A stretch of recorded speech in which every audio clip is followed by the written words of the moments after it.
देवभूमि सफाई कर्मचारी संघ ने मंगलवार को महानगर आयुक्त रविंद्र सिंह बिष्ट को अपनी मांगों के लिए ज्ञापन सौंपा।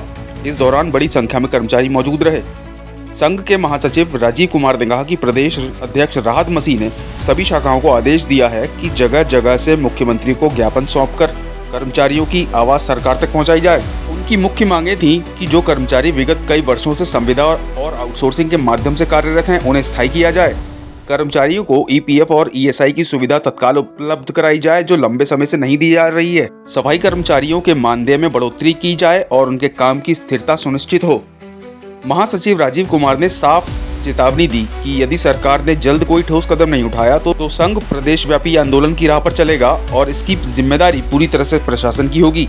कर्मचारियों से बातचीत और ज्ञापन लेने के बाद महानगर आयुक्त रविंद्र सिंह बिष्ट ने और महासचिव राजीव कुमार ने क्या कहा, सुनिए उन्हीं की जुबानी। देखिए, मानसून काल में हम नाला गैंग करते हैं, जिसमें सफाई कर्मचारी हमारे नाला वगैरह की सफाई करते हैं ताकि वाटर लॉगिंग की समस्या ना हो। ये हर वर्ष रखा जाता है और कुछ 2-3 महीने के लिए ही रखा जाता है। तो हमने इनको 2-3 महीने के लिए रखा था और ये इनको अब क्योंकि इनका कार्य पूरा हो चुका है तो इनको हटा दिया गया इनके ठेकेदार द्वारा। तो उनकी शिकायत है कि हम कई काम छोड़कर आए थे और यहाँ पर नाला गैंग में हम काम करे थे, हमें यहाँ पर रखा गया। तो उनकी समस्या को हम ध्यान रखेंगे और देखेंगे इसमें क्या उचित किया जा सकता है। अगर नाला गैंग को हटा दिया तो जो रात को जो सफाई होती है क्या वो बंद हो जाएगी? नहीं, सफाई जो है हमारी निरंतर चलती रहेगी। नाला गैंग केवल और केवल मानसून काल को देखते हुए रखा जाता है, क्योंकि वाटर लॉगिंग ना हो तो वो लगातार हमें एक्स्ट्रा एक मैन पावर ले लेते हैं। सबसे पहले तो आपके चैनल के माध्यम से धन्यवाद करना चाहता हूँ। आज हमारे जो प्रदेश अध्यक्ष देवभूमि उत्तराखंड सफाई कर्मचारी संघ के राहत मसीह जी द्वारा हमें सारी शाखाओं को आदेशित किया गया था कि हमारा 2021 में एक आंदोलन चला था, 9 दिन की हड़ताल चली थी, जिसके बाद एक समझौता माननीय मुख्यमंत्री जी से हुआ था कि आपकी मांगे मान ली जाएंगी। परंतु क्या हुआ, कुछ उन मांगों पर अभी तक कोई कार्रवाई नहीं की गई है, ना कोई ध्यान दिया गया है सब कुछ शासन द्वारा। तो इससे क्षुब्ध होकर हमारे पूरे प्रदेश के शाखाओं ने और हमारी चर्चा हुई आपस में। फिर हमारे प्रदेश अध्यक्ष श्री राहत मसीह जी ने आदेश दिया कि एक एक माननीय मुख्यमंत्री, हर शाखा में एक एक माननीय मुख्यमंत्री जी के नाम ज्ञापन दिया जाए और हमारी मांगों को पूरा करने का उनसे आग्रह किया जाए। और आग्रह करने का मतलब ये है कि फिर आगे और आंदोलन की तैयारी करेंगे हमारे माननीय अध्यक्ष, प्रदेश अध्यक्ष जी, अगर ये मांगे पूरी नहीं होती हैं।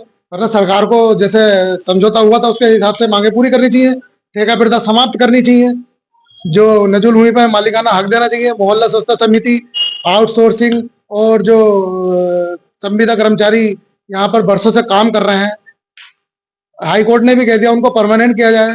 जो मृतक आश्रित है उनको वरीयता के हिसाब से उनकी नौकरी कर देनी चाहिए।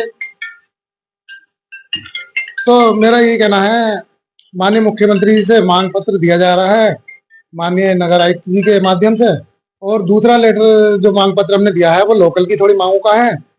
एक हमारे जो मोहल्ला स्वच्छता समिति कर्मचारी हैं उनको ईपीएफ ईएसआई नहीं दिया जा रहा। बाकी रुद्रपुर, देहरादून, गदरपुर जैसी जगहों पे, इतनी छोटी छोटी जगहों पे इन्हें लाभ दिया जा रहा है। गदरपुर मान ली किसी मोहल्ला स्वच्छता कर्मचारी के बच्चे का, किसी का कोई बीमार हो जाता है, कोई परेशानी हो जाती है, तो ईएसआई कार्ड से उसका इलाज हो जाता है बेचारे। अब 15,000 में सैलरी मिलती है, उसमें वो क्या अपने बच्चे का इलाज कराएगा, क्या पढ़ाएगा, क्या खाएगा। अब जब सरकार ने एक सुविधा दे रखी है ईपीएफ और ईएसआई की, तो हम चाहते हैं कि वो उन्हें उनका जो अधिकार है वो मिलना चाहिए। यहाँ नगर निगम को वो इनका अकाउंट खोलना चाहिए इस ईपीएफ में और ईएसआई का करना चाहिए। भी निकल रहा, कुछ नहीं हो रहा यहाँ पर।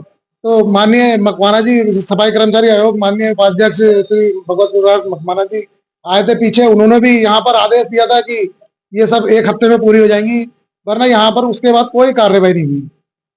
तो ये थोड़ी सी मांगे थी, वर्दियों के लिए थी, जो हमारे कर्मचारियों को कई साल से 10-12 वर्दी हो गई हैं, वर्दियों की मांग है। और 2022 में माननीय मुख्यमंत्री जी की घोषणा के द्वारा 500 रुपये मानदेय किया गया था आउटसोर्सिंग कर्मचारियों का, जिसमें हमारे यहाँ काशीपुर में वो 2 साल बाद लागू किया गया। अब 2 साल बाद लागू किया, माननीय मुख्यमंत्री जी का धन्यवाद। लेकिन जो 2 साल 2022 में हमने क्या कहते हैं लागू होना था, वो 2024 में लागू करा।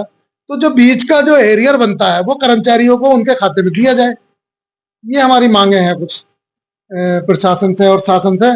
और बाकी माननीय मुख्यमंत्री जी अगर इस पर कार्रवाई करते हैं तो उनका बहुत बहुत आभार जताएंगे। वरना तो फिर आंदोलन है ही, हम लोग तो आंदोलन करने को बाध्य हो गए। धन्यवाद।